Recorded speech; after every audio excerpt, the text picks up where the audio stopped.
Hi, I'm Adeline Schneid, and I am the author of the book The Wonderfully Wild Ones, and it is illustrated by Ashley Belote. It was another normal day at the Good Zoo. Normal for the Good Zoo meant wild. Wild because of three lively lions, Teresa, Colby, and Sienna. While these three lived together, they didn't particularly like each other. They fought like siblings trapped in a car during a 12-hour road trip with no bathroom breaks. Yikes! They fought in the morning, in the afternoon, and of course, dinner time was no different. There was a rumor that the zookeeper was going to replace them with more gentle lions. Despite their bickering, they decided to escape in order to avoid being replaced. They escaped under the cover of evening. Their bedtime was 8 p.m. after all. Needless to say, at 8:01, mayhem ensued. "They're gone!"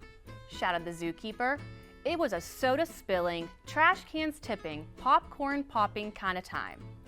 The only zoo inhabitants at peace among the chaos were the lions. They slipped right out the front gate and ran and ran and ran. They ran past a giant yellow mansion. They zoomed past a stadium full of blue and gold with voices shouting, "Let's go." They splashed through a giant waterfall, which was good because by this time, the lions were parched. After the waterfall, Teresa said, "This way," and headed to the left. Colby said, "That way," and turned to the right. Sienna said, "No way," and went straight ahead. Mayhem ensued again. It was a splish-splashing, dirt-digging, leaf-lobbing kind of time. "Fine," said the three in unison, and off they went, each in a different direction. Meanwhile, back at the zoo, the humans were still in chaos. The zookeeper asked everyone he met if they had seen the missing trio. A few travelers who arrived on the Cass Railroad said, yes, they were roaming through the hills. The local baker said, yes, they were eating donuts in my shop. Who knew lions liked donuts? The mayor said, yes, they were walking down Main Street. The trio continued on their separate ways, trotting along in their travels.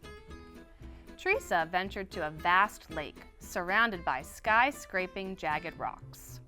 Colby made it all the way to a shiny golden dome where he saw a big green thundering herd.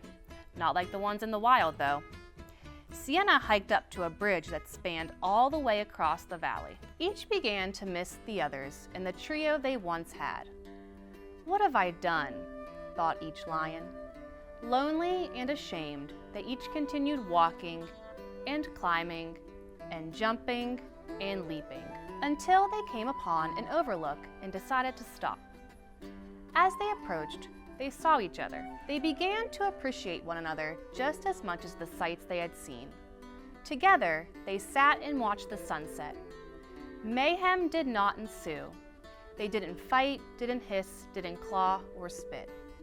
Something had changed during their journey. The sun set on their adventure that night, but that was not the end. The teacher gently shut the book. "Where are they now?" she asked the class. Some say these wild, wonderful, and lively lions are still living in the hills of West Virginia, constantly roaming and enjoying the views. And some pepperoni rolls. The teacher said, "I believe the story of the lions is alive within our hearts," she said. "We were made to seek and find beauty. We were made to be free. This wonderfully wild life was created for you and me." The end.